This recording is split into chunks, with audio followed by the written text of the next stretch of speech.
Semangat pagi sahabat Simas Jiwa, bertemu lagi dengan saya Lian gitu ya. Nah, sahabat Simas Jiwa, sekarang pukul 13.30 ya, sesuai dengan informasi yang kemarin saya janjikan kepada sahabat Simas Jiwa bahwa saya dan juga dari tim Simas Jiwa akan menemani siang harinya sahabat-sahabat Simas Jiwa. Tentunya kita akan membahas masalah literasi keuangan nih.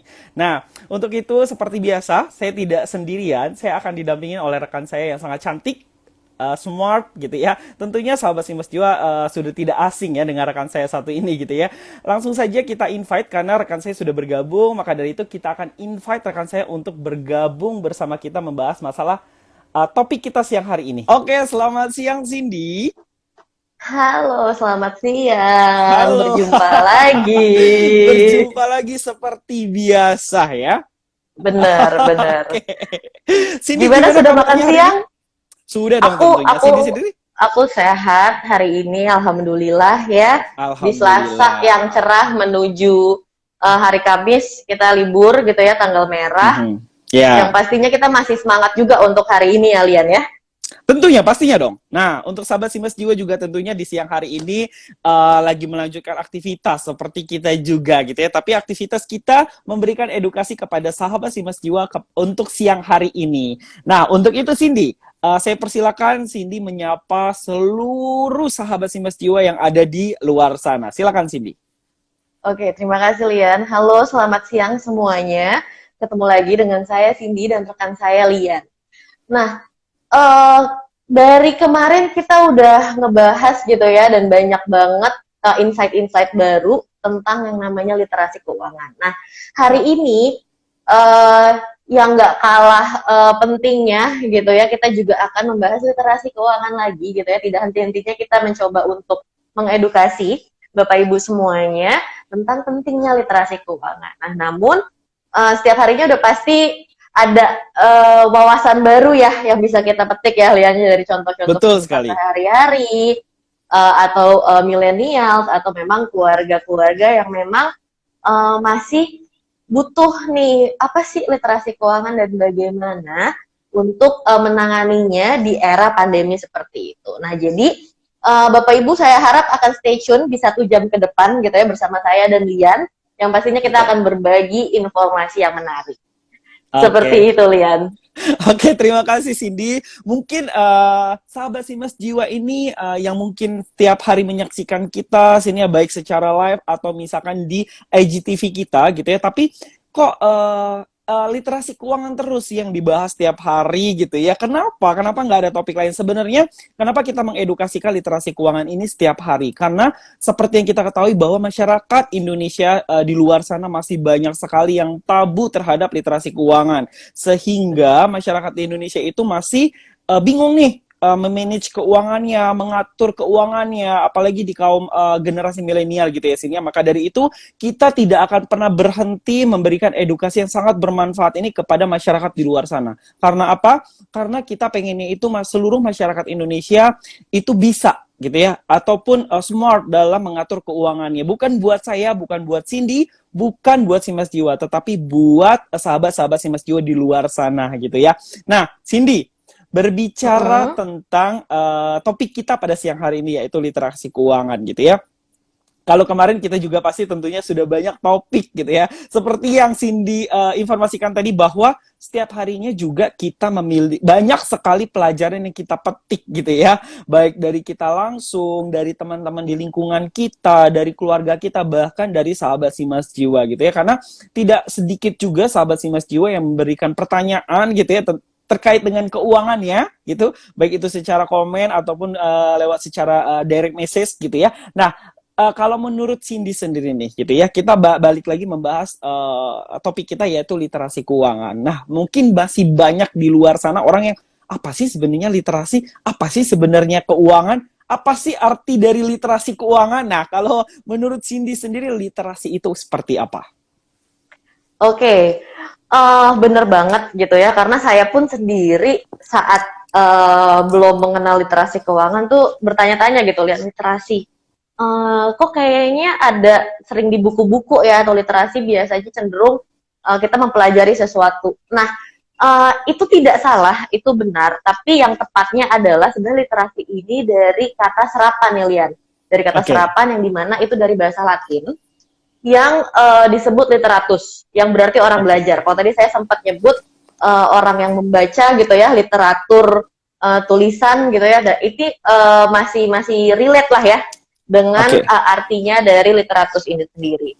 Lalu, kalau misalkan menurut KBBI, itu diartikan sebagai kemampuan individu dalam mengelola informasi dan juga pengetahuan untuk kehidupan.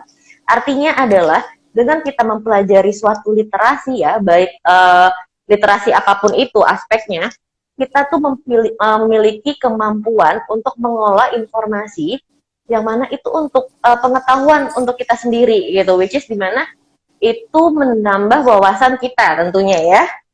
Oke. Oke, jadi menurut saya seperti itu, literasi mungkin Lian bisa dibantu untuk keuangan nih, karena saya pun taunya keuangan, oh berarti laporan mungkin ya, laporan keuangan. Mhm. Atau mungkin keuangan itu seperti kita sering lihat, tapi sebenarnya kita belum tahu nih definisinya seperti apa. Mungkin Lian bisa dibantu? Oke, baik, saya akan mendefinisikan tentang keuangan itu seperti apa. Tapi saya sangat menarik sekali penjabaran dari Cindy mengenai literasi gitu ya. Bahwa literasi itu adalah sendiri berasal dari kata Latin yang dimana literatus berarti orang yang belajar gitu ya. Nah, di sini sahabat Simas Jiwa kita ingin semuanya, nggak cuma sahabat Simas Jiwa, tetapi Cindy, saya dan semuanya gitu ya. Kita sama-sama belajar gitu ya mengenai keuangan gitu. Kalau tadi literasi itu tadi sudah diberikan penjabaran oleh Cindy, yaitu orang yang belajar dan juga pengetahuan untuk kehidupan kita. Itu sangat betul sekali ya. Karena apa? Karena kita juga harus belajar nih gitu di kehidupan kita. Belajarnya dalam hal apa? Ya salah satunya edukasi kita, yaitu masalah keuangan gitu. Nah, kalau menurut saya Cindy, keuangan itu sendiri adalah sebuah wadah yang dimana sebuah jasa instansi gitu ya, instansi perusahaan yang bergerak di bidang jasa yang memberikan jasanya untuk mengelola apa? Mengelola keuangan. Tentunya di sini kita gitu ya, saya, Cindy dan sahabat Simas Jiwa semuanya yang memang pekerja aktif, atau misalkan ada sahabat Simas Jiwa di luar sana yang profesinya sebagai wira swasta mungkin gitu ya. Nah, di situ kan pasti kita memiliki sejumlah income gitu ya.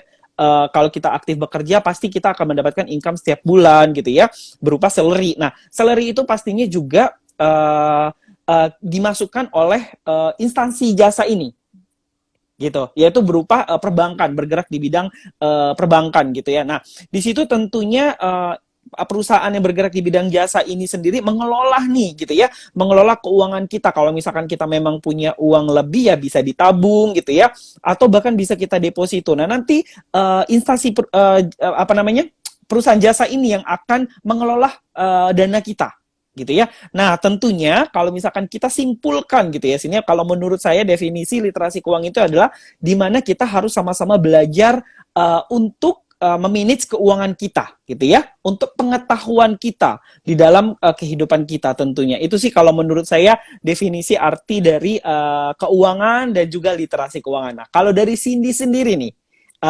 kalau Oke. definisi Cindy seperti apa nih literasi keuangan? Oke, kalau tadi saya bilang literatus gitu ya, literasi orang yang belajar gitu ya. Mhm. Tadi Lian juga menambahkan keuangan berarti kan suatu instansi yang memang mengelola Betul. suatu uang ya gitu ya, dalam artian tadi contohnya kita punya income gitu kan, bisa ke tabungan, deposito dan lain sebagainya. Nah, kalau menurut saya sendiri ini untuk literasi keuangan ini berarti dia suatu proses gitu ya, yang mana dari keuangan itu, dari income kita, kita bisa mempelajari bagaimana cara mengelolanya, Oke. gitu ya. Dan juga dari situ saya yakin banget ketika kita sudah menambah wawasan kita tentang bagaimana cara mengelola keuangan, di situ kita akan diasah nih untuk analytical skill-nya Oke. gitu ya. Sudah pasti tuh, pasti ketika kita dapat income gitu ya kan, 20 hari kita kerja jam 9 sampai jam 5 rata-rata seperti itu. Begitu kita dapat gaji gitu ya tanggal 25, itu pasti ada pemikiran di mana kayaknya saya nggak mungkin deh akan kerja terus, pertama gitu. Kedua, sepertinya saya harus mulai menata kehidupan saya untuk lebih baik. Dan pastinya Oke, itu diiringi dengan keinginan dan juga kebutuhan di setiap individu ya pastinya ya. setuju. Gitu. Nggak jarang kita pas pertengahan bulan nih udah kepikiran nih, oh ya bulan depan dapat gaji, kepengen beli ini kepengen makan itu Nah, hal seperti itu yang mendasari adanya literasi keuangan yang baik nih Liani, yang tentunya dengan dibarengi dengan literasi keuangan yang baik, kita pun juga akan bijak dalam mengambil keputusan. Seperti itu kalau menurut saya, Lian. Oke, good sekali gitu ya. Wow, sahabat Simas Jiwa tidak menyangka kan, selain cantik, Cindy juga orang yang smart gitu ya, memiliki wawasan yang sangat luas. Betul sekali, saya setuju, Cindy. Karena apa? Jangan sampai nih, gitu ya, kita nggak pandai dalam mengatur keuangan kita. Seperti yang Cindy bilang, kita misalkan gajian, kita udah kerja dari hari Senin sampai hari Jumat, dari jam 8 pagi sampai jam 5 sore gitu ya. Terus begitu apa namanya kita gajian, kalau misalkan kita nggak bisa memanage gitu ya, nanti uang kita mau dikemanain kita juga nggak tahu, habis-habis gitu aja gitu ya. Jangan sampai nih pertengahan bulan berikutnya kita bingung kok uang saya tinggal segini gitu ya. Nah, jangan sampai seperti itu ya. Itu banyak di apa namanya dijumpai ya oleh kaum milenial nih gitu, Cindy. Karena memang banyak sekali kaum generasi milenial itu yang memang belum mengetahui bagaimana cara memanage keuangannya. Bahkan mungkin masih tabu sekali gitu ya, literasi keuangan itu apa gitu. Nah, mungkin sahabat Simas Jiwa semuanya banyak yang bertanya nih, Sin. Sebenarnya manfaat yang kita dapat untuk mempelajari literasi keuangan itu seperti apa sih? Manfaatnya apa, Sin? Kalau Oke, menurut baik. Cindy sendiri. Oke. Oke, baik. Terima kasih, Lian. Kalau untuk manfaatnya sendiri ya, seperti yang tadi saya bilang gitu. Untuk apa sih kita belajar literasi keuangan? Pertama, Mhm. itu datang dari alasan kita setiap hari produktif gitu ya. Betul. Kita setiap hari mobilitasnya tinggi gitu ya. Dan kita juga nggak mau nih, kita cuma dapat capeknya doang, istilahnya seperti itu. Betul. Masa sih dapat capeknya aja? Tidak ada sesuatu yang bisa kita beli dengan jerih payah kita sendiri. Tidak ada sesuatu yang memang kita elu-elukan. Dalam artian gini, ketika kita berhasil beli rumah atau beli tanah atau sekedar main saham, itu pasti kita ada kebanggaan. Gitu ya. Kita pasti ada Oke. kebanggaan yang memang, oh ini hasil jerih payah aku nih, gitu ya. Oh ini hasil saya berangkat pagi, pulang malam, gitu ya. Berangkat Oke. gelap, pulang pun gelap, gitu kan. Oke. Pastinya hal-hal seperti itu, gitu ya. Ketika kita menerapkannya, nanti ketika kita lebih dewasa, gitu ya, lebih dewasa, lebih punya pilihan hidup, entah nikah ataupun memang mau lanjut S2 gitu ya, kita pun akan lebih bijak. Karena semakin ke depannya untuk generasi milenial, pastinya akan semakin banyak kebutuhan-kebutuhan yang harus dipikirkan. Setuju. Contohnya, kalau misalkan mau nikah, tahun sekarang aja biaya nikah dengan tahun depan itu jauh berbeda, gitu ya. Mhm. Uh, Syukur alhamdulillahnya mungkin sekarang karena adanya pandemi gitu ya, jadi mungkin vendor juga lebih murah, untuk undang orang juga terbatas gitu ya. Coba bayangkan kalau memang saat ini tidak terjadi pandemi. Sudah pasti harga vendor-vendor untuk pernikahan sudah pasti meningkat. Pertama itu. Kedua, ketika kita sudah menikah, sudah pasti kita punya anak gitu kan. Bagaimanapun anak itu rezeki. Kita nggak bisa menolak itu. Paling tidak kita bisa menunda itu sampai benar-benar kita settle. Tetapi Iya. banyak orang juga yang, oh ya udah deh nanti rezekinya juga ada kok ketika punya anak. Pemikiran seperti itu tanpa dibarengi literasi keuangan menurut saya cukup beresiko ya. Karena apa? Karena ketika anak lahir, dia juga banyak kebutuhan dan kita tidak bisa menghentikan tumbuh kembangnya. Dalam artian, oke, ketika anak lain di umur 5 tahun itu sudah TK, masa sih saya Mhm. punya anak sudah 5 tahun gak mau saya masukin TK? Nah, hal seperti itu yang memang tadi saya bilang juga beresiko kalau kita tidak mempersiapkannya sejak dini ya. Sejak kita Oke. masih single, sejak kita masih belum ada tanggungan selain diri kita sendiri, atau mungkin paling kalau sekarang orang tua ya, kita dapat gaji, orang tua, oh ya ayo mau makan apa, mau pergi kemana, kita menyenangkan orang tua kita, tapi nantinya tidak hanya orang tua saja yang kita pikirkan, tetapi ada anak atau mungkin ada istri. Nah, Ya. hal seperti itu yang mendasari kita untuk mempelajari literasi keuangan itu sendiri. Nah, kalau saya boleh flashback nih, Lian. Mungkin Lian masih ingat kalau di tahun 2020 awal kemarin, sebelum Corona Anniversary ya tentunya ya. Iya. Nah, oh ya, betul sekali ya. Iya, Corona sudah anniversary ya. Oke. sudah anniversary. Nah, jauh sebelum itu gitu ya, jauh sebelum itu jadi memang untuk di pasar saham ya, itu tuh perkembangan pasar saham dan juga obligasi itu merosot nih Lian, gitu ya. Untuk rupiah juga merosot. Nah, yang jadi pertanyaan adalah kenapa bisa seperti itu, gitu ya.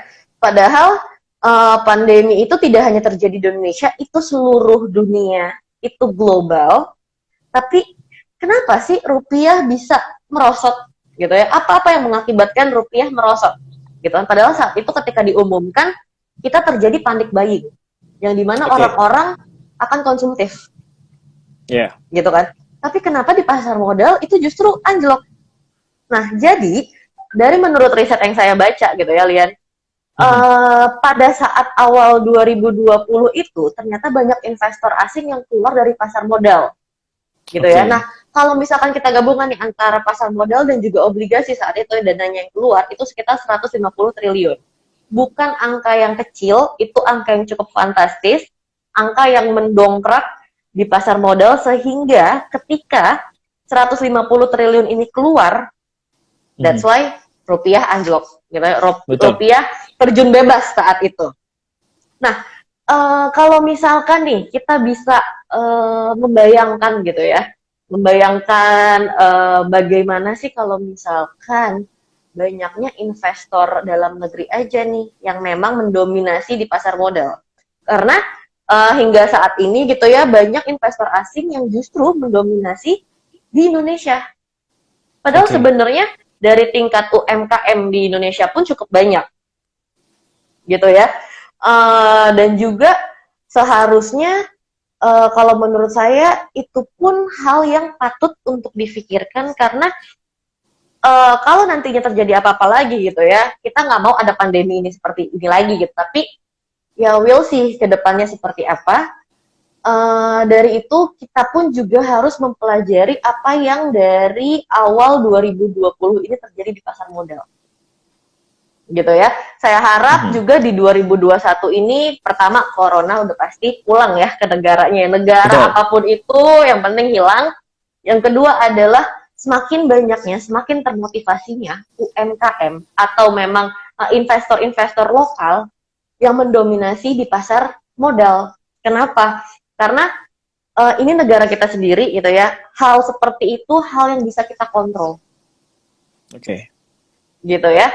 Jadi menurut saya intinya adalah semakin banyak investor dalam negeri yang berinvestasi di pasar modal kita ya di Indonesia, maka pasar modal kita tidak akan terlalu bergantung nih Lian dengan investor asing. Seperti itu Lian. Jadi baik, Cindy, thank you atas penjabarannya. Kalau misalkan saya rangkum semuanya, jadi memang manfaat kita untuk mempelajari literasi keuangan ini ya untuk memanage keuangan kita tentunya di Indonesia sendiri gitu ya, karena memang seperti yang Cindy informasikan bahwa memang pada tahun sebelumnya 2020 itu memang kalau kita lihat sangat-sangat anjlok sekali gitu ya, terutama di pasar modal seperti yang Cindy informasikan. Karena apa ya? Karena banyak investor asing yang menarik dandanya, karena mereka juga pastinya berpikir tidak mau berisiko gitu ya kalau misalkan memang tetap menimbun dananya gitu ya, sedangkan pandemi ini benar-benar terjadi secara global. Nah, dari situ juga sebenarnya kalau misalkan memang dari kita, walaupun kondisi saat ini kita hadapin pandemi gitu ya, kalau misalkan memang kita pintar dalam mengatur keuangan kita, tentunya kita juga tidak akan merasa seperti miris gitu ya, karena memang di tahun 2020 itu keuangan di Indonesia memang agak sedikit memprihatinkan gitu ya, di tengah kondisi pandemi ini. Apalagi memang banyak perusahaan-perusahaan yang ibaratnya tutup gitu ya, valid. Terus juga banyak saudara-saudara kita juga yang memang sampai kehilangan pekerjaan gitu ya. Nah, seharusnya hal seperti itu bisa kita apa namanya? Bisa kita hindari kalau memang kita memang sudah mempersiapkan kok secara keuangan. Mungkin ya kita bisa misalkan kita sampai kehilangan pekerjaan ya. Kalau misalkan memang kita sedikit mempunyai tabungan gitu ya, itu pastinya kita bisa memanfaatkan, entah kita bisa buka usaha gitu ya, yang tidak sampai kita kebingungan gini ya. Mohon maaf, bahkan banyak sekali saudara-saudara kita yang mungkin tadinya pekerja aktif lalu mengalami pemutusan kerja sehingga mereka beralih menjadi driver online gitu. Itu banyak sekali terjadi di luar sana gitu ya.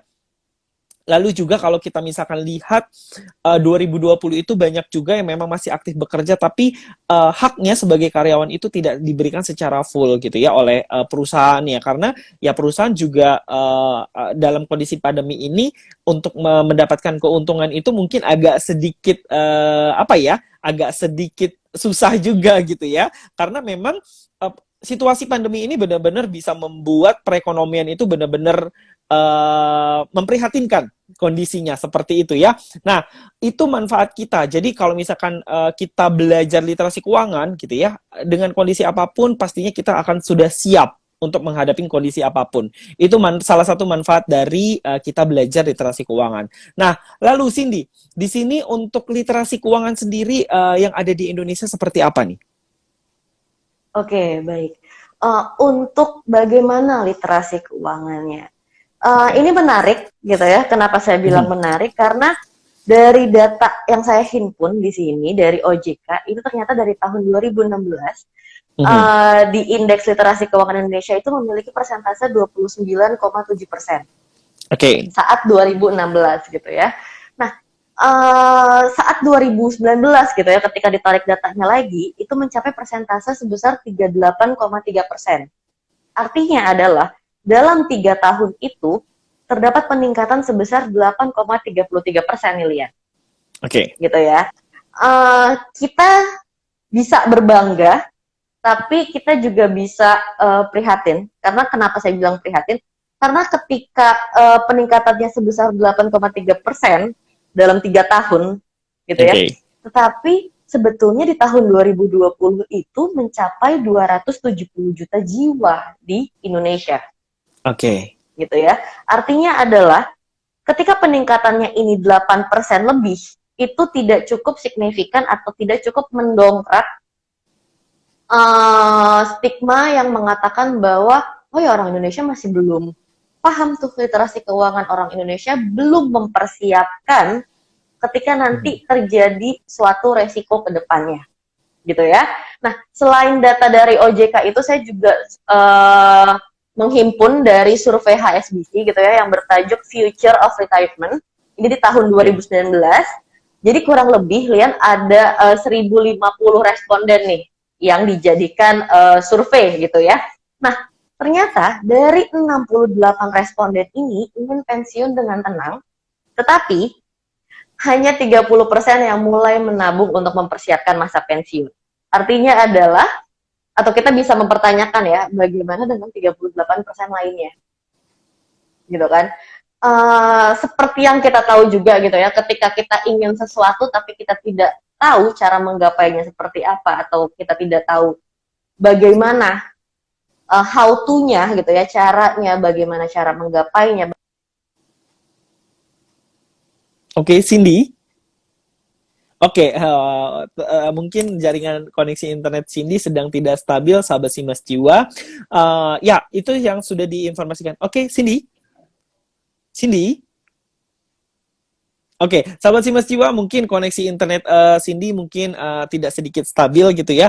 Oke, kalau kita rangkum bagaimana literasi keuangan yang ada di Indonesia sendiri itu sudah diinformasikan oleh Cindy gitu ya, bahwa di tahun 2016 sampai dengan tahun 2019 gitu ya, untuk literasi keuangan di Indonesia itu memiliki yang namanya peningkatan. Tetapi memang kalau kita lihat persentasinya sangat kecil gitu ya, yaitu cuma 8,33%. Sedangkan di tahun 2020 itu masyarakat di Indonesia itu mencapai di angka 270 juta jiwa gitu. Oke, Cindy sudah bergabung lagi kembali kepada kita. Cindy sudah oke? Oke, aman Lian. Mohon maaf tadi koneksinya ya. Oke, tidak apa-apa. Boleh dilanjutkan kembali, Cindy? Oke, oke, terima kasih banyak Lian. Mhm. Iya, kalau tadi saya ingin melanjutkan ya, dan bagaimana dengan 38%-nya. Gitu. Jadi Mhm. menurut saya, eh 30% ini adalah yang memang sudah mempersiapkan untuk masa tuanya, gitu Ya. ya. Dia ingin sesuatu dan ingin juga untuk mencapainya itu sehalus mungkin, gitu ya, dalam bisa dibilang kayak gitu. Tapi bagaimana yang 38%-nya ini? Itu kayak kalau menurut saya seperti uh, omongan anak kecil yang memang tidak ada tujuannya. Gitu. Saya pengen pensiun. Oh, saya juga pengen pensiun gitu kan, pensiun dengan tenang. Siapa yang tidak mau, gitu ya. Iya. Tapi apakah saya sanggup untuk menahan ego saya ketika saya masih di usia produktif untuk nanti di masa tuanya? Tidak Oke. semua orang, gitu ya. Tidak semua orang akan uh, willing gitu ya mempersiapkan gitu ya bersusah-susah dulu sekarang. Banyak orang khususnya millennials lebih cenderung kayak oh ya udah kan saya juga masih produktif gitu ya. Ya udah nanti aja gitu atau oh ya udah dapat gaji sekian gitu ya. Oh ya udah beli handphone aja. Tapi handphone yang baru handphone yang lama juga sebenarnya tidak ada apa-apa gitu, tidak rusak, tidak pecah dan tidak lain-lain. Tapi kalau misalkan dibilang ya udah berarti kreditnya taruh deh 2 tahun, oh ya udah tenang kok 2 tahun mendatang saya masih stabil dengan kondisi keuangan juga masih stabil, saya masih punya pekerjaan yang tetap. Itu kan suatu angan-angan yang sebenarnya yakin gitu, yakin 2 tahun ke depan akan sama posisinya seperti sekarang gitu ya. Konsep kehidupan itu kan roda terus berputar ya, Lian ya. Betul, betul. Gitu. Roda terus berputar dan kita jangan sampai ketika kita di roda terbawah, kita baru kita baru berpikir gitu, oh iya ya, nyesel saya dulu nyicil handphone, nyesel saya dulu nggak nabung. Nah, jadi sebenarnya hal-hal seperti itu yang harusnya gitu ya, kita juga tidak bosan-bosan untuk mengedukasi rekan-rekan Simas Jiwa juga gitu ya. Jangan sampai itu ada di kita ketika kita sudah mengetahui bagaimana literasi keuangan, manfaatnya seperti apa, gunanya seperti apa. Tapi kita masih Mhm. seolah-olah mengabaikan itu, Oke. gitu ya.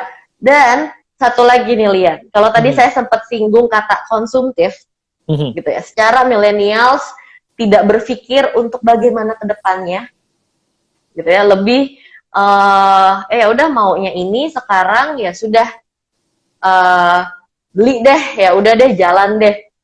Nah, fun fact-nya adalah ternyata Indonesia ini masuk peringkat keempat yang memang negara paling konsumtif di dunia. Wow. Gitu ya. Ini bukan di Asia atau Asia Tenggara mungkin, tapi ini di dunia.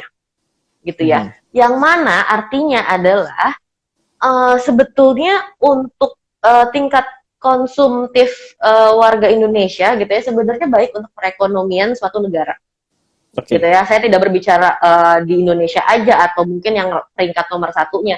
Itu memang akan menghidupi roda kehidupan gitu ya, roda perekonomian suatu negara. Tetapi yang salahnya adalah ketika kita punya sifat konsumerisme yang tinggi tapi tidak dibarengi oleh wawasan tentang literasi keuangan itu sendiri gitu ya. Nah, balik lagi yang tadi saya bilang gitu ya, konsep kehidupan roda terus berputar, jangan sampai ketika kita nanti di bawah kita baru sadar bahwa oh ya penting ya ternyata menabung, oh ya penting ya ternyata untuk menginvestasikan diri kita agar nantinya terjadi resiko, kita sudah sedia payung sebelum hujan. Oke. Oke, seperti itu Lian.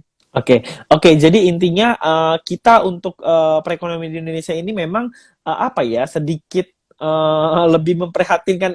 Kita tidak tahu ya mau senang atau memprihatinkan karena apa? Karena di Indonesia sendiri mendapatkan peringkat nomor 4. Nggak tahu itu sebuah prestasi atau kabar yang menyedihkan gitu ya.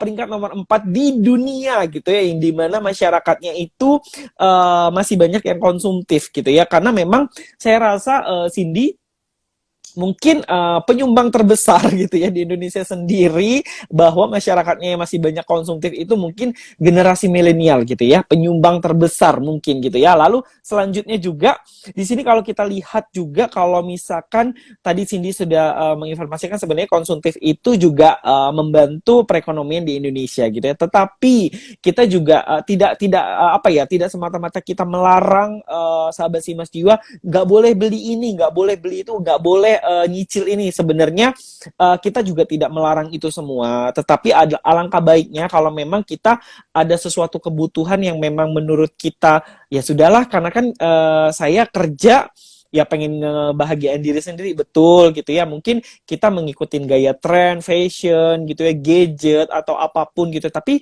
tentunya harus dibarengi sama literasi keuangan. Nah, tadi Cindy juga sudah informasi gitu ya, bahwa jangan sampai nih gitu kalau misalkan aduh saya pengen beli gadget baru tapi dana saya nggak cukup nih, ya udahlah. Cindy tadi menginformasi, ya udah akhirnya nyicil lah selama 2 tahun gitu ya. Toh 2 tahun lagi saya masih produktif, saya masih masih settle lah, masih aman, masih muda gitu ya. Yakin, betul sekali kata Cindy tadi. Yakin kita 2 tahun kemudian gitu ya masih sama dengan kondisi saat ini. Karena kita tidak pernah tahu loh 2 tahun kemudian perekonomian di Indonesia seperti apa, gitu ya. Lalu juga kita tidak pernah tahu 2 tahun kemudian nanti kita seperti apa, jadi apa gitu ya. Karena memang roda terus berputar. Sini tadi sudah menginformasikan bahwa roda itu terus berputar. Oke, posisi kita mungkin sekarang ada di atas atau mungkin ada di tengah. Tapi kita tidak pernah tahu loh. Jangankan 2 tahun kemudian, tahun depan aja kita nggak pernah tahu posisi kita ada di mana. Oke, kalau misalkan memang posisi kita masih sama, gitu ya. Kalau misalkan ada di posisi di atas malah lebih bagus gitu ya. Tapi ketika kita di posisi bawah gitu ya, wah kita kelabakan sendiri tentunya ya.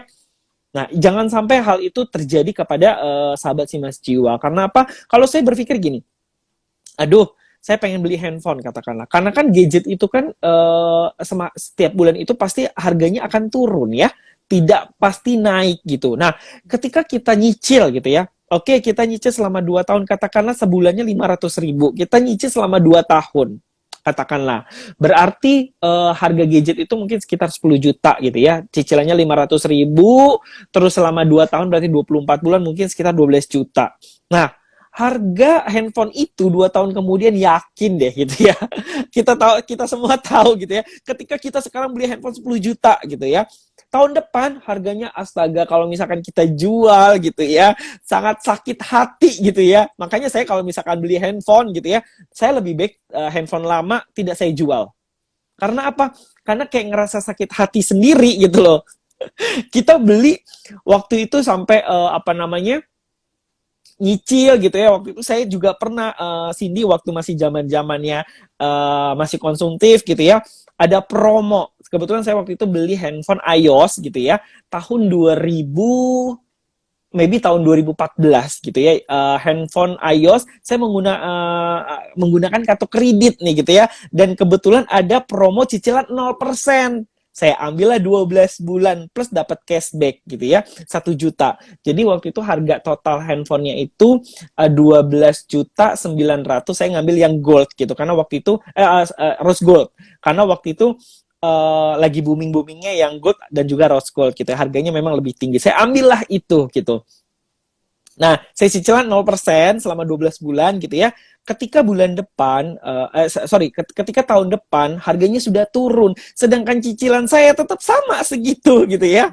Kalau misalkan kita berpikir, oke ya udahlah tahan-tahanin dulu lah gitu ya ibaratnya. Itu beruntung kalau misalkan kita nyicil tanpa bunga gitu ya. Kalau misalkan ada promo-promo kayak di kartu kredit gitu ya. Tapi kan kalau misalkan sekarang sudah banyak sekali perusahaan jasa yang menawarkan DP murah gitu ya. Tapi kalau kita hitung-hitung bunganya juga sama gitu loh. Karena saya punya teman memang kerja di seperti itu, perusahaan yang memang menawarkan jasa untuk nyicil gitu ya. Saya hitung-hitung, waduh yang ada rugi gitu ya, bunganya tinggi sekali gitu. Iya kalau misalkan kita jual harganya masih sama. Kalau misalkan, saya yakin deh kalau misalkan kita handphone beli tahun depan itu harganya sudah jauh sekali jatuhnya gitu ya. Makanya pada saat saya jual, saya tanya harga pas waktu handphone saya, sekarang mungkin udah nggak ada harganya lagi gitu ya. Yang dulunya saya beli 13 juta, tapi sekarang mungkin hanya dihargain mungkin 1 juta gitu. Itu yang rasa sakit hati sekali gitu ya, Sin. Makanya saya, ya lebih baik saya simpan atau enggak saya kasih keponakan gitu ya. Lebih bermanfaat juga daripada dijual, kita juga ngerasa sakit hati juga gitu ya. Kita apa namanya bayarnya pakai keringat kita sendiri gitu ya. Ya walaupun kita ibaratnya nyicil gitu ya. Nah, hal-hal seperti itu tuh sebenarnya harus kita pikirin lagi. Jangan sampai kita 2 tahun kemudian cicilan kewajiban kita masih ada, tapi kita sudah tidak produktif. Itu sangat disayangkan sekali, sahabat Simas Jiwa gitu ya. Seperti itu. Karena memang sifat konsumtif itu, apalagi buat kaum milenial itu sangat susah sekali kalau menurut saya sini ditahan-tahan terkait apalagi kalau sekarang itu ada cashback, credit card gitu ya, atau lagi pay later sekarang tuh Cindy. Aduh, itu penawarannya gila-gilaan gitu ya, pay later. Jadi saya juga punya aplikasi yang memang saya mendapatkan fasilitas pay later gitu, dan limitnya nggak kira-kira, nggak tanggung-tanggung dikasih gitu ya. Terus juga itu kan suatu yang membuat kita apa ya, tergoda gitu ya, apalagi yang ibaratnya saya tipe kalau orang yang suka traveling, tapi dalam kondisi pandemi ini ya bersyukurnya ada pandemi, jadi kita juga bisa menahan gitu ya kalau misalkan untuk traveling. Dulu sebelum ada pandemi itu memang saya agak sedikit, waduh, saya nggak punya duit nih misalkan gitu ya, belum nggak ada tabungan, tapi saya pengen jalan-jalan, ayo ada limit pay later gitu ya. Nanti setiap bulan bikin cicilan 6 bulan atau 12 bulan. Nah, sehingga karena mungkin record pembayaran saya juga bagus gitu ya, sehingga sekarang limitnya itu dikasih gila-gilaan. Itu benar-benar saya berpikir sebenarnya godaan sih ya gitu ya, godaan. Tapi ya balik lagi, kita harus mengukur tingkat kemampuan kita itu sesuai dengan apa namanya pendapatan kita, income kita. Jangan sampai kita itu besar pasak daripada tiang gitu ya. Benar. Seperti itu Cindy kalau menurut saya. Nah, mungkin dari Cindy sendiri gitu ya, karena kan kalau kita lihat mungkin secara survei tadi bahwa di Indonesia sendiri adalah peringkat nomor 4 di dunia gitu ya, yang masyarakatnya itu konsumtif.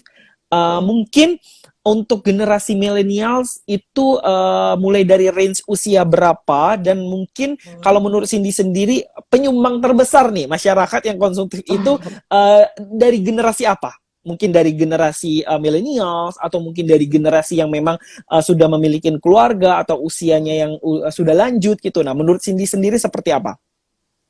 Oke. Pastinya biasanya kita mengenal ada 3 generasi nih, Len. Yang di atas kita atau di bawah kita gitu ya. Yang di bawah kita itu biasa kita nyebutnya Generation X. Generation Z gitu ya. Start dari 97 sampai 2015. Ini adik-adik kita gitu ya.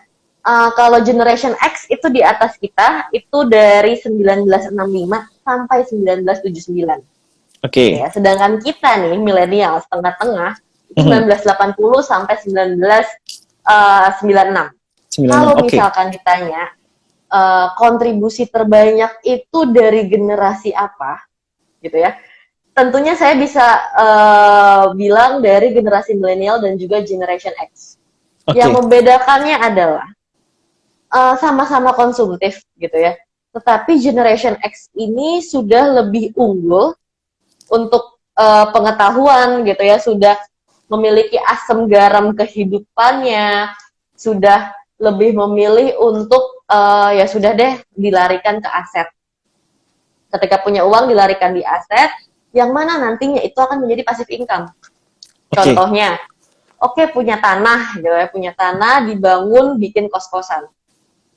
Gitu kan, atau misalkan ya udah dia mau jalan-jalan, si Generation X ini sudah mau jalan-jalan, misalkan dia nyewa kapal pesiar, tapi dengan jeripayahnya dia yang sudah dia tempuh. Ataupun kalau misalkan memang Generation X ini kan memang lebih duluan ya dibandingin kita, gitu kan, pastinya sudah pernah tuh terjerumus dengan hal-hal konsumtif dan nantinya sudah merasa bosan. Ketika sudah merasa bosan, sudah pasti dilarikannya ke aset. Gitu ya. Yang paling bahaya itu generasi kita. Kenapa? Karena kita masih produktif dan juga kita masih belum ngerasa kalau oh ya udah besok fine fine aja kok. Oh ya udah, misalkan gini ya, banyak ya di antara kita gitu ya yang memang orang tuanya pun juga masih bekerja atau punya usaha. Ya. Gitu.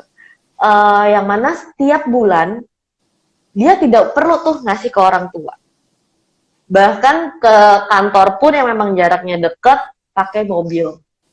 Gitu kan. Tiap hari, tiap pagi nyari kopinya yang brandnya juga high end. Gitu kan. Pulang kerja udah pasti nongkrong gitu ya. Makan siangnya pun sudah pasti GoFood. Gitu kan. Itu millennials yang masih disuapi oleh orang tuanya. Tapi memang tidak semuanya. Banyak juga millennials yang memang dia struggle ketika dia dapat gaji, dapat income gitu ya, dia harus menyisihkannya. Gitu. Nah, tetapi kalau misalkan kita lihat gitu ya di sekeliling kita juga, gitu, mall sekarang lebih banyak lihat, gitu ya. Tidak mengurangi karena pandemi tidak ada launching mall, justru masih tetap launching mall, masih tetap launching handphone terbaru, masih tetap kita nongkrong walaupun jam dibatasin. Artinya adalah tipe millennials ini adalah tipe keras kepala yang belum paham bagaimana value dari uang tersebut tuh akan bisa menghidupi dia untuk kedepannya. Gitu ya. Pastinya gini, kembali lagi dengan konsep gini. Mungkin orang tua saya bisa provide saya hingga S1 saat ini. Tetapi pertanyaannya adalah, apakah nanti ketika saya punya anak, saya akan ngebiarin anak saya tamatan SMA doang? Gitu kan. Pastinya kan pengen lebih. Yeah. Gitu. Nah, bagaimana itu bisa tercapai? Gitu kan. Pastinya saya juga sudah mempersiapkan, saya sudah merencanakan. Walaupun memang income saya belum cukup untuk nantinya untuk provide anak saya, atau mungkin saya juga belum punya anak, tapi saya sudah tahu tuh bagaimananya gitu. Jadi balik lagi, literasi keuangan bukan serta merta oh mungkin gajinya Mbak Cindy dan Mas Lian ini udah cukup banyak nih, jadi bisa dipos-posin seperti itu atau bisa ditahan-tahan hingga akhirnya beli barang idaman. Kalau saya mungkin gaji UMR atau di bawah UMR, nah seperti apa? Terima gaji aja sudah habis kok besokannya. Nah, jadi yang perlu ditekankan adalah literasi keuangan bukan seberapa banyak income kita, gitu ya. Tapi bagaimana kita termindset gitu ya, mental kita termindset untuk mengatur keuangan. Karena balik lagi, semakin besar penghasilan kita, semakin tinggi pula gaya hidup kita. Dan betul, bagaimana kita mempersiapkannya untuk ya sudah gaya hidup saya seperti ini, gitu ya. Terserah orang mau ngomong seperti apa, saya nyaman dengan kehidupan saya seperti ini. Tapi nanti kedepannya saya juga tidak mau menyusahkan orang-orang sekitar saya. Saya juga mau menyiapkan masa depan yang lebih baik untuk generasi-generasi saya selanjutnya. Oke. Jadi seperti itu, Lian. Oke. Mungkin Lian ada tanggapan? Oke, Cindy. Oke, aman. Oke, saya tertarik dengan kata-kata Cindy tadi gitu ya. Ada satu kata-kata Cindy yang saya kutip gitu, yang saya sampai catat, bahwa saya sangat setuju kali Cindy mengutip kata-kata bukan seberapa besar income yang kita dapatkan, tapi bagaimana kita bisa memanage pendapatan kita setiap bulannya. Jadi kalau misalkan ada sahabat sahabat si Mas Jiwa di luar sana yang berpikir, iya mungkin gajinya Mbak Cindy sama Mas Lian mungkin sudah cukup gitu ya, tapi kan bagaimana dengan gaji saya yang mungkin UMR atau di bawah UMR? Itu sangat setuju sekali saya, Cindy. Kita literasi keuangan itu mengajarkan bukan berapa besar gitu ya income yang kita dapatkan setiap bulannya, tetapi bagaimana nih kita bisa memanage pendapatan kita justru ya. Mau income kita ibaratnya satu bulannya 2 juta, 3 juta, kalau misalkan memang kita bisa mengatur, tentunya kita juga pasti bisa kok menabung gitu ya. Karena apa? Betul sekali, Cindy juga menginformasikan semakin besar pendapatan kita setiap bulan, percaya gaya hidup kita juga pasti akan meningkat gitu ya. Karena itu juga saya rasakan gitu. Waktu pertama kali saya kerja tahun 2009 gitu ya, yang dimana dulu range gaji saya itu hanya sekitar 1,6 juta Cindy pada saat itu. Dan waktu itu saya masih kuliah gitu ya, masih kuliah semester 3, jalan semester 3. Nah, tetapi karena memang dulu teman saya sudah banyak yang kerja gitu ya, kuliah sambil kerja, akhirnya saya coba-coba kerja, dan saya kerja di salah satu bank swasta di Jakarta. Dan pada saat itu juga saya memutuskan, oke, saya sudah mendapatkan income. Jadi saya ibaratnya membiayain kebutuhan saya sendiri. Saya bayar kuliah sendiri pada saat itu, Cindy. Jadi orang tua saya membiayain saya kuliah itu hanya sampai dengan semester 2 karena saya memutuskan oke, semester 3 saya sudah dapat income sendiri. Jadi saya pengen membiayain hidup kuliah sendiri gitu ya. Jadi punya kebanggaan tersendiri gitu pada saat itu. Nah, dengan salary saya yang dulu 1,6 juta dibanding sekarang gitu ya, yang mungkin jauh. Saya yakin Cindy dan sahabat si Mas Jiwa juga sudah mengalami hal itu. Tapi saya sempat berpikir, dulu gaji saya 1,6 juta. Saya masih bisa bayar kuliah sendiri. Saya masih bisa nabung. Walaupun dulu juga tabungan yang mungkin saya bisa nabung itu maksimal 200.000 sebulan gitu ya. Di luar itu ya buat kehidupan sehari-hari saya gitu. Terus sekarang juga sama gitu ya. Saya berpikir gaji saya sudah jauh ibaratnya. Berkali-kali lipat dari dulu gitu ya. Tapi saat ini saya sudah nggak membiayain saya kuliah gitu ya. Terus saya nabung juga. Ya, walaupun mungkin income saya mungkin sekitar 20 sampai dengan 30% saya sisihkan untuk tabungan kalau saya seperti itu. Tapi saya berpikir kok semakin perbandingannya jauh, tapi apa ya? Tidak terlalu perubahannya juga tidak terlalu signifikan. Karena memang betul sekali semakin besar income kita, gaya hidup kita juga pasti akan meningkat. Gitu. Benar. Betul sekali. Bukan seberapa besar, sekali lagi kita tekankan kepada sahabat si Mas Jiwa ya. Kita mengajarkan literasi keuangan ini bukan sebesar apapun income yang kita dapatkan, tapi bagaimana kita bisa mengaturnya. Gitu ya. Mau gaji kita 2 juta seperti yang tadi saya informasikan, kalau kita bisa memanage, yakin deh masih bisa nabung gitu ya. Karena mungkin sekarang 2 juta udah nggak ada lagi ya salary di Jabodetabek ini ya sini ya. Kalau misalkan apa namanya kita kerja di Jakarta mungkin ya setidaknya UMR gitu loh ya. Nah tapi kan UMR apalagi UMR sekarang mungkin range-nya sekitar 4 sampai dengan 4,5 juta gitu ya.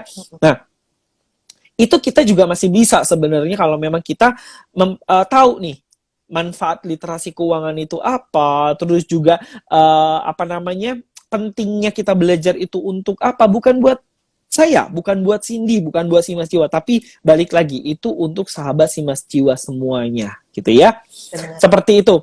Kalau menurut saya itu sangat luar biasa, Cindy.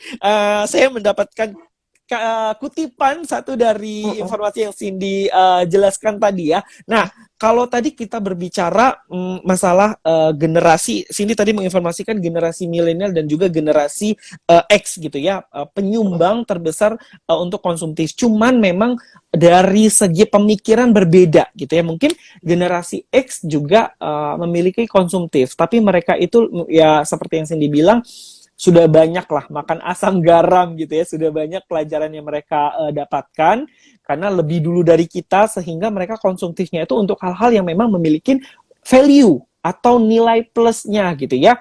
Contohnya beli tanah ketika mereka mempunyai uang gitu ya, ya udah lebih baik kita invest beli tanah bangun kos-kosan. Itu kan memiliki nilai plusnya ya untuk ke depan. Berbeda kalau untuk generasi milenial. Kalau untuk generasi milenial punya duit sekarang, ya udahlah jalan ke mall gitu ya, beli baju gitu ya, nonton, nongkrong segala macem gitu ya, yang memang tidak ada value-nya gitu ya. Nah, maka dari itu mungkin di sini Cindy ada tips and trick gitu ya, untuk mengatur keuangan bagi generasi milenial nih. Tentunya jangan sampai kita juga apa ya punya uang ya kita hambur-hamburkan untuk sesuatu yang tidak bermanfaat. Mungkin dari sini ada tips and triknya? Oke, terima kasih Lian. Nah, jadi terima kasih sudah mengutip tadi ya quote saya gitu ya. Ya, tapi memang seperti itu gitu ya kenyataannya, Betul. walaupun pahit tapi memang ya seperti itu gitu kenyataan yang harus Mhm. kita terima. Nah, Betul sekali. balik lagi tentang tips and triknya gitu. Jadi di sini saya punya tips nih bagaimana cara mengelola keuangan yang baik sesuai dengan komposisinya. Yang Mhm. pastinya kita pun harus mempunyai skill untuk skala prioritas. Dalam artian mana nih yang harus diprioritaskan. Gitu. Ketika itu prioritasnya masih untuk bulan depan, ya sudah Mhm. di bulan depan saja. Itu tidak perlu dipaksakan yang bulan ini. Jadi saya tekankan lagi gitu ya. Mhm. Ini bukan soal oh ya gaji saya masih rendah, saya kayaknya nggak perlu rumus seperti ini deh. Besok kan juga udah habis tuh gitu kan, udah menghilang dari rekening. Bukan soal itu. Tetapi ketika kita ada jelasnya gitu ya, ketika kita dapat income ada gitu jelasnya alurnya seperti apa. Ketika nanti suatu saat kita dikasih rezeki yang tambah entah dari manapun itu, kita sudah lebih bijak untuk mengelolanya. Gitu Setuju. ya. Oke, untuk rumusnya 40 30 20 10. Biasanya 40 ini pastinya untuk keperluan sehari-hari nih Lian. Untuk Oke. makan, untuk transport, untuk bayar kos gitu ya. Itu biasanya ada di 40%-nya itu. Gitu Oke. ya. Yang 30% ini biasanya ada di kebutuhan cicilan gitu ya. Tapi kalau misalkan memang oh saya belum punya cicilan Mbak Cindy gitu ya. Saya belum punya cicilan Mas Lian. Saya hidupnya sederhana aja kok. Nah, saya bingung nih 30%-nya dikemanain gitu kan. Mungkin 30%-nya bisa diganti dengan menyisihkan untuk orang tua. Gitu ya. Kalau tadi Setuju. 40% untuk kita sendiri, ya pastilah kita pengen senang-senang gitu ya. Mhm. Tapi jangan lupa ketika kita senang-senang itu, keperluan sehari-hari pun sudah pasti sudah terpenuhi. Ya. Dan mungkin baru sisanya baru deh kita mau mungkin jalan sama temen, jalan sama pacar, mungkin ya itu bisa dipakai sisanya ya. Oke. Jangan nanti keperluan sehari-hari malah dipakai sisanya gitu kan, malah kebalik tuh. Iya, jadi Betul. keperluan sehari-hari dulu dipenuhi, baru sisanya kita bisa pakai untuk entertainment lah diri kita sendiri gitu kan. 30%-nya bisa untuk cicilan, atau mungkin rekan-rekan Simas Jiwa ada yang belum punya cicilan gitu ya. Bisa tuh untuk kasih ke orang tua gitu. Bagaimanapun orang tua ya kita nggak bisa bales jasanya mereka ya. Jadi yang bisa kita kasih ya mungkin ya udahlah buat seneng-senengnya mereka gitu, mau jalan kemana, mau makan di mana tiap bulan gitu ya, ya udah ayo. Gitu. Itu pakai yang 30% itu. Nah 20%-nya ini untuk investasi dan juga tabungan gitu ya. Pastinya saya tekankan lagi jangan takut untuk investasi gitu ya, karena mungkin stigmanya investasi itu untuk orang-orang yang berduit atau income-nya besar nih Lian. Masih Mhm. banyak yang seperti itu gitu kan. Tapi ternyata tidak gitu loh. Banyak kok investasi yang justru malah bisa mulai dari 100.000 bahkan. Ya. Ya kan ada tuh suatu aplikasi gitu kan, investasi mulai dari 100.000. Nah, bisa dipergunakan ketika kita masih income-nya masih terbatas nih. Gitu Oke. kan. Jangan dinilai dari kecilnya kita investasinya, tapi mulainya aja dulu. Gitu. Karena tidak semua orang ketika punya penghasilan besar itu bisa akan memulainya. Oke. Gitu Yang ya. penting niat Oke. ya. Yang penting niat, benar. Betul. Jangan dipikirin, tapi saya kecil, mau sampai kapan saya investasi mulu tiap bulan. Jangan mikir kayak gitu, karena yang gajinya 10 juta, 20 juta aja belum tentu punya tabungan gitu. Jadi Mhm. jangan berkecil hati ketika kita bisa menyisihkan berapa ratus ribu gitu ya dari income kita, itu justru lebih progres Oke. gitu ya.